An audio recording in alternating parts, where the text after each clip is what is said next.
Alors ici, on est dans la print room de Tendance Loup, qui est en fait un espace réservé à la vente de tirages depuis que Tendance Loup a ouvert sa galerie. Cette série, elle s'appelle Foule, parce que c'est vraiment des foules. Hein. Il y a des... je suis dans la rue, il y a des centaines de personnes qui passent.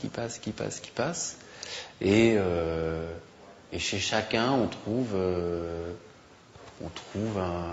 beaucoup de solitude, souvent de la douleur aussi. Voilà, il y a beaucoup de choses. C'est un peu la condition humaine, sans vouloir être. C'est plus un sentiment sur l'âme humaine, que le portrait de quelqu'un. Les gens dans la rue, ils sont plus près, c'est plus facile, donc c'est pas tant recadré que ça, mais j'ai envie de dire que le négatif original, il fait ça, quoi. Puisque c'est 24-36. Donc il va faire à peu près ça. Voilà, dans le meilleur des cas, il va faire ça. Et dans le pire, dans ces séries-là, il va faire ça, quoi.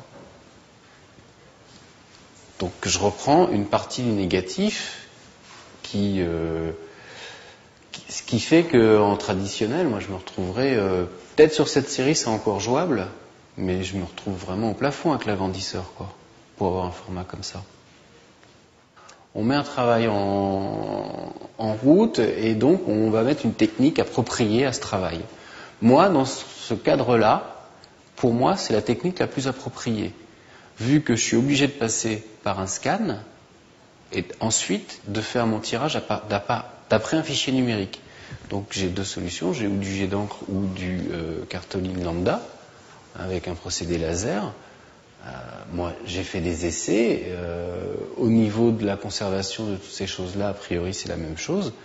Donc après moi ce qui m'intéresse c'est le rendu de l'image. C'est vrai que le noir et blanc sur la HP est assez bluffant, quoi. On a un gris neutre, puis une gamme de gris vraiment fidèle à ce qu'on veut, quoi.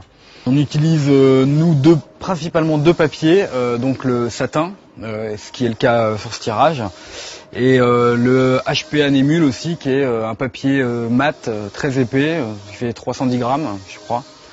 Alors c'est deux papiers complètement différents, mais pour de l'exposition, c'est vraiment des papiers classieux et bien résistants.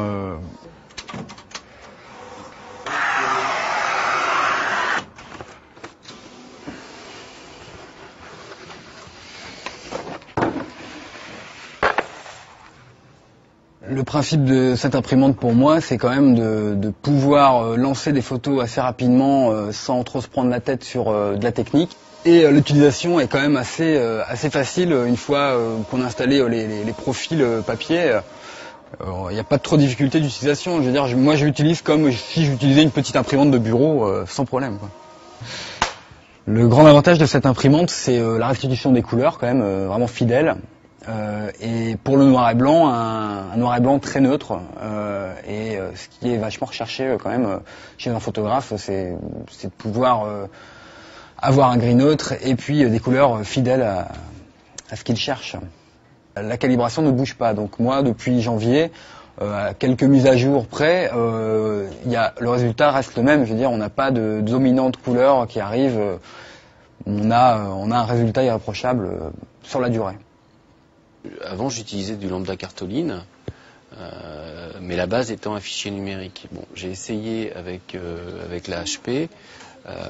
J'étais aussi satisfait, sinon plus, du résultat. Pour ce boulot spécifiquement, puisque je ne travaille qu'à partir des négatifs scannés pour tout ce qui est tirage de ce travail. Donc dans ce cas de figure, moi j'ai trouvé ça super pratique parce qu'en un week-end j'ai sorti toute mon expo, j'ai contrôlé tout seul, c'était vraiment, je suis pas un grand technicien mais c'est assez facile à se servir de la machine. On fait pas mal de tests et puis après c'est assez fidèle à ce qu'on peut avoir dans les bancs de test. On sort en un week-end j'ai sorti je crois 16 images à peu près, 16 60-60. Ce qui est quand même plutôt pas mal parce que un 60-60 à sortir, ça doit mettre 12 minutes. Donc s'il y a un petit problème, quoi que ce soit, on en refait un tout de suite. Ça prend pas beaucoup de temps, les consommables aussi, ça bouffe pas beaucoup d'encre, c'est vraiment très bien fait pour ça. La majorité des encres n'ont pas encore été changées depuis le mois de janvier et nous sommes en août et en ayant sorti beaucoup de rouleaux, quoi, pas loin de 100 mètres de papier, ouais, effectivement. Alors donc c'est les bouts de test donc pour des tirages que je veux faire pour Photokina. Donc j'ai juste pris des petits bouts dans l'image parce que j'ai pas besoin de gâcher trop de papier, c'est pour me rendre compte des valeurs couleurs, voir au niveau de la densité, etc. Donc suite à ça, je vais pouvoir faire mes réglages sur l'ordinateur directement. Elle sert à beaucoup de choses, donc à faire des tirages par exemple pour des expositions. En fait, elle a pas de limitation au niveau de l'usage, puisque on a une tellement bonne qualité avec qu'on a envie de s'en servir pour beaucoup de choses, quoi. On est en train de sortir une bâche pour Perpignan, parce que c'est visa pour l'image la semaine prochaine.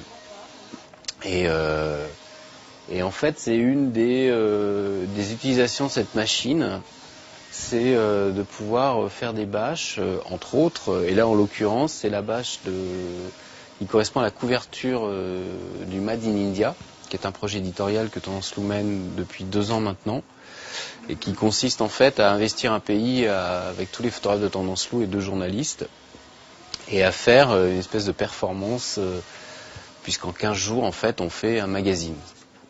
L'intérêt aussi, c'est que quand on a des expositions qui tournent, souvent elles s'abîment vite. C'est-à-dire quand une exposition est partie 2 fois, elle revient, il y a toujours 10, 15, 20% de l'expo qui est abîmée, qui est rayée, parce que quand on envoie des expos à l'autre bout du monde, si on met des cadres en verre, il y a trop de fret, c'est trop lourd. Donc très souvent on utilise des petites caisses américaines, mais sans verre, pour des histoires de poids aussi. Donc en fait ça s'abîme assez vite. Et ça c'est quand même assez pratique parce qu'on peut remplacer rapidement les images manquantes dans les expos. Ça permet après de ressortir exactement comme on veut le tirage, quoi. Donc ça aussi c'est pas mal, quoi, de faire le travail, je dirais, qu'une fois, et on gagne du temps forcément. Maintenant, si quelqu'un va acheter une image, je peux exactement la sortir comme je l'ai dans l'expo, quoi. C'est vrai que ça permet économiquement de faire des choses qui coûteraient plus d'argent dans la labo traditionnelle. Donc oui, ça peut ouvrir des perspectives, surtout sur des objets. Nous on aime bien faire des objets en fait. Donc, Et à l'occasion de l'ouverture de la galerie, on a édité un petit objet. Un petit objet, c'est-à-dire une boîte avec une photo par photographe, un petit tirage. Alors c'est un petit format, mais bon, on l'a tiré comme sur la HP grand format, sur du papier anémule. Donc c'est une boîte signée, numérotée par les photographes. Et ça, c'est une idée comme d'autres qu'on pourrait avoir autour de la galerie, trouver des petits objets, d'autres choses, pas que des tirages, trouver des petits objets comme ça à vendre et trouver d'autres idées. Voilà, ça fait partie d'un de nos projets. Attention, voilà. On a des envies de pouvoir décliner pour pouvoir aller un peu au-delà de simplement le tirage qui est montré, encadré. On aime bien réfléchir à chaque fois, comme on a eu l'occasion de le faire, notamment pour les 15 ans, au petit appareil photo. Là, c'est une boîte, mais pour la prochaine exposition, ce sera encore un... Et on aime bien tous ces petits objets. Avec la HP, on a l'occasion quand même de pouvoir travailler, notamment de tester les images. Et ça nous permet d'enrichir un petit peu le champ des recherches qu'on peut faire en photo.